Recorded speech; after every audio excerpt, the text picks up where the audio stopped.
تقاته ولا تموتن إلا وأنتم مسلمون. Sidang Jumaat yang dirahmati Allah, pertamanya kita kena bertakwa kepada Allah dengan kita memperbanyakkan amal ibadah kita, serta kita pegu ibadah kita tu bukan semata-mata buat ibadah nak bilangnya yang banyak, tetapi yang pentingnya ibadah yang betul dengan sunnah Rasulullah sallallahu alaihi wasallam. Ikhlas dan kena dengan sunnah Rasulullah sallallahu alaihi wasallam merupakan syarat utama bagi nak terima satu-satu ibadah kepada Allah. Dua ini tak boleh lari. Ibadah yang dimaksud di sini ialah ibadah khasah. Ibadah yang nak menentu sunat, wajib, ataupun ibadah dalam bentuk haram, makruh ataupun harus. Ibadah dalam bentuk nak menentukan kaifiat yang tertentu. Ibadah dalam bentuk nak menentukan masa yang tertentu. Ibadah dalam bentuk nak menentukan pahala yang tertentu, ganjaran yang tertentu, fadilat yang tertentu, hukum yang tertentu. Tidak ada siapa pun yang boleh ambil ganti untuk nak menentukan ibadah ini kecuali Allah dan Rasul. Apatah lagi dengan melalui sunnah Rasulullah. Rasulullah sallallahu alaihi wasallam hanya satu yang boleh menentukan kata benda ni sunat halal haruf are fadilat lagu tu kalau buat pada hari-hari yang tertentu, malam-malam yang tertentu, bulan-bulan yang tertentu, takhsis masa, takhsis kaifiat, takhsis cara, takhsis pahala, takhsis fadilat. Kata lagu tu ini adalah milik Allah dan Rasul. Ulama lain, orang-orang lain tak kira. Alim setara mana pun, maka dia tidak ada amnat, dia tidak ada kuasa mutlak untuk nak menghalal, menghukum, mengharam, mensunat, mewajib, mengharuh. Dan dia tidak boleh nak kata buat lagu ni boleh pahala lagu tu, buat masa ni boleh pahala ke dia lagu tu. Dia tak boleh nak buat, tak boleh nak keluar daripada fatwa dia, kecuali dia kena sandar fatwa dia, hukum dia itu dengan hadis Rasulullah sallallahu alaihi wasallam, ataupun dengan apa dia daripada Al-Quran, ataupun sumber ilmu, sumber syariat lain yang disepakati dalam mazhab Imam Syafi'i, terutamanya Al-Kitab, As-Sunnah, Al-Ijma' dan Al-Qiyas. Ini saja sumber agama ni, empat perkara ni yang disepakati dalam mazhab kita. Tak ada siapa pun yang boleh dakwa kata saya bermimpi semalam Nabi kata kepada saya sunat puasa hari Selasa. Siapa puasa hari Selasa tiap-tiap minggu, maka dia akan boleh pahala lagu tu. Tak boleh. Tak mampu, dan agama ini tidak benar kepada orang lagu tu. Supaya dia nak mari buat hukum, lepas tu nak mari buat cara, lepas tu nak mari buat apa dia hukum sunat dan sebagainya. Seperti mana ada setengah-setengah. Nah, orang yang pakai serban besar pada hari ini, nah dia kata di celah-celah baca khutbah tok khatib, baca di antara dua khutbah sunat baca Ahmad Rasulullah Muhammad Rasulullah sebanyak 35 kali. Sunat baca Ahmad Rasulullah, Muhammad Rasulullah sebanyak 35 kali. Siapa-siapa buat lagu ni, maka rezeki dia pada tahun itu melimpah ruah. Duit tidak pernah putus daripada poket. Dia berani duduk membohongi, kazab, membohong di atas agama. Ini masalah.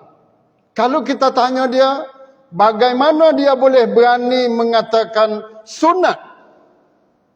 Bagaimana dia boleh mengatakan Ahmad Rasulullah, Muhammad Rasulullah sunat dibaca sewaktu khatib duduk di antara dua khutbah? Bagaimana dia boleh berani mengatakan bahawa sesiapa yang mengata kalimah ini, zikir ini, yang dia duduk reka ini sebanyak 35 kali, maka boleh fadilat rezeki yang murah, duit tak putus daripada poket dan sebagainya. Daripada mana? Mana dalil? Adakah dia tu lebih alim daripada Imam Syafi'i? Adakah dia lebih alim daripada Imam Nawawi? Bagaimana dengan fatwa dia? Dia tidak pernah pergi duduk balik, pergi duduk tengok walaupun kepada perkataan ulama. Di manakah kata-kata ulama sebelum ini yang menghukumkan kata sunat, kata Ahmad Rasulullah, Muhammad Rasulullah sewaktu khatib duduk di antara dua khutbah? Daripada mana? Maka sekiranya tidak ada, maka sudah tentu dia berbohong di atas agama. Apabila dia berbohong di atas agama, itulah dikatakan Dajjal min Dajajilah. Ialah Dajjal dengan menghukumkan, panggil apa? Memberi fatwa ikut sesuka hati dengan tidak berlandaskan kepada sumber agama, dalil agama yang disepakati di dalam mazhab Imam Syafi'i dan sebagainya. Oleh demikian, kita pada bulan Sya'ban ini sepatutnya kita kena hakih benar-benar lagu ni. Kena hapuh, kena saksang, kena tamlai, kena pergi duduk bersih sikap-sikap seperti ini. Terutamanya kita telah pun melepasi daripada orang panggil 15 Sya'ban.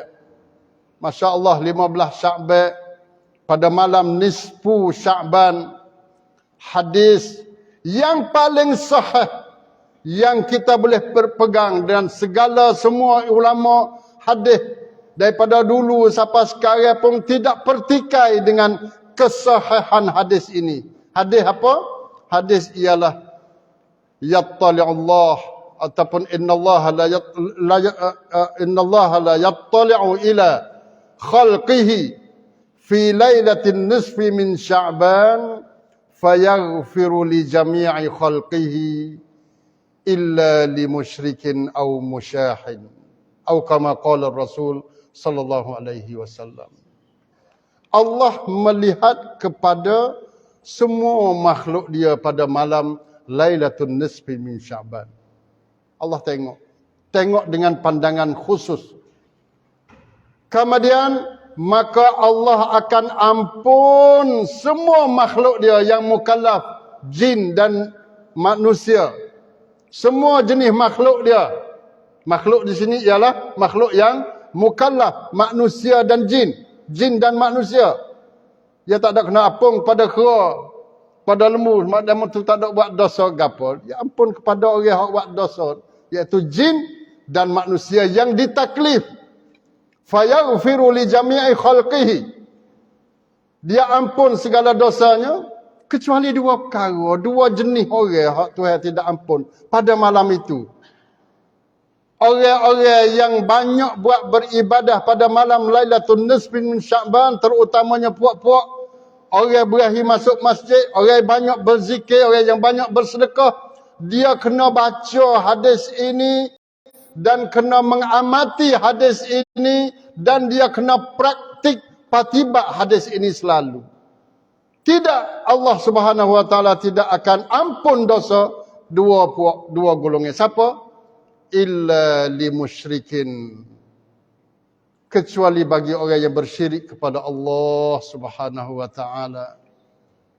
Allah amat besarnya dosa. Allahumma inna na'udzubika min an nusyrika bika wa nahnu na'lam wa nastaghfiruka lima la na'lam. Ya Allah, kami minta berlindung daripada kamu, daripada kami bersyirik dengan kamu, daripada syirik amalan yang kami tahu kata benar tu bersyirik.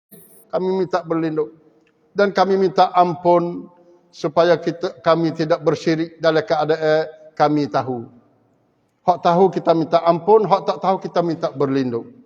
Sama dengan kecek, dengan kata, seloro, marah, saya, kecek, lolok-lolok, main-main, bersungguh, duduk dalam badai bola, duduk apa saja kelimah yang yang mirip kepada syirik, kita minta berlindung. Perkataan yang membuat pada syirik, kita minta berlindung. Terutama dalam hadis banyak lagi yang mengatakan bahawa seseorang Muslim, dia berpagi, seseorang hamba Allah, dia berpagi dalam keadaan mukmin, tapi sebelah petang dia tukar sepengah cicak, tukar sepengah cahaya. Pagi jadi orang Islam, jadi orang mukmin, sebelah petang pergi jadi kafir pula. Nauzubillah min zalik. Yusbihu mu'minan wa yumsi kafiran. Dan ada setengahnya dia balik petang jadi orang mukmin, jadi orang Muslim, sebelah malam, sebelah pagi esok jadi orang kafir semula. Nauzubillah min zalik. Ingat malam. Kerana apa? Dia tak sedar, kerana di antaranya dia bersyirik pada Allah, sama ada dengan perkataan, perbuatan dan i'tikad. Ini yang pertama. Ramadan apa dia? Sya'ban hak kita nak pergi sambut. Pintu bagi Ramadan ini untuk nak menghakis, nak hapus syirik. Hak ni hak besar. Kalau kita masuk cek kereta ke, cek kriang dah ni bulan puasa, bulan Sya'ban. Gi cek, gi gapo semua, gi basuh, gi orang panggil camrak lang, benda-benda yang syirik. Supaya kita nak memasuki Ramadan dalam keadaan hati kita bersih. Tidak ada sejenis pun daripada kesyirikan dan kezaliman. Kerana kezaliman merupakan, syirik merupakan satu kezaliman yang amat besar. Inna syirka la zulmun azim. Syirik. Yang kedua, hak Tuhan tidak ampun juga ialah musyahin. Apa dia musyahin? Orang suka, orang panggil balah dengan orang. Hati dendam, hati kejam, hati orang panggil kerah, hati kiatkan, hati akadkan, hati yang denda, nak marah kepada seseorang siapakah dia, sanggup putus rahim dengan kawan karib dia. Dia sanggup putus rahim dengan adik-beradik dia. Dia sanggup putus rahim dengan ayah dan ibu dia. Dia sanggup putus rahim dengan waris-waris dia. Dia tak teguh habis. Ini musyahin. Orang panggil orang yang terlalu bermusuh-musuhan. Syadidatul adawah. Syiddatul adawah. Bersangat permusuhan. Al-Imam Al-Auza'i ada sebut kata, musyahin di sini juga termasuk orang yang suka buat bid'ah. Sahibul bid'ah. Yang suka buat bid'ah. Al-mufariqi li jama'atil ummah. Yang bercerai daripada jamaah bagi ummah ini. Termasuk kepada musyahin juga.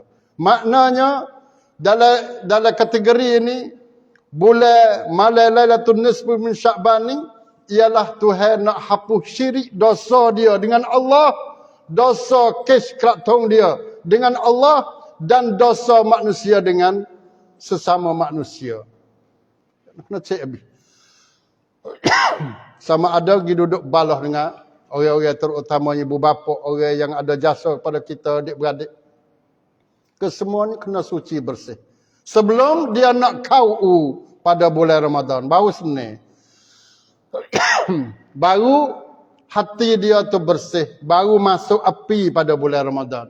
Selagi mana dia memasuki bulan Sya'ban, tetapi hati dia masih berkarak dengan karak syirik, perasaan dia masih berkarak dengan permusuhan, maka dia pergi masuk dalam bulan Ramadan seolah-olahnya enjin dia tidak ada cek, nah enjin dia kosong, enjin dia cemar dan kotor. Barakallahu li wa lakum fil Qur'anil azim wa nafa'ani wa iyyakum bima fihi minal ayati wadh-dhikril hakim wa taqabbala minni wa minkum tilawatahu innahu huwas samiul alim.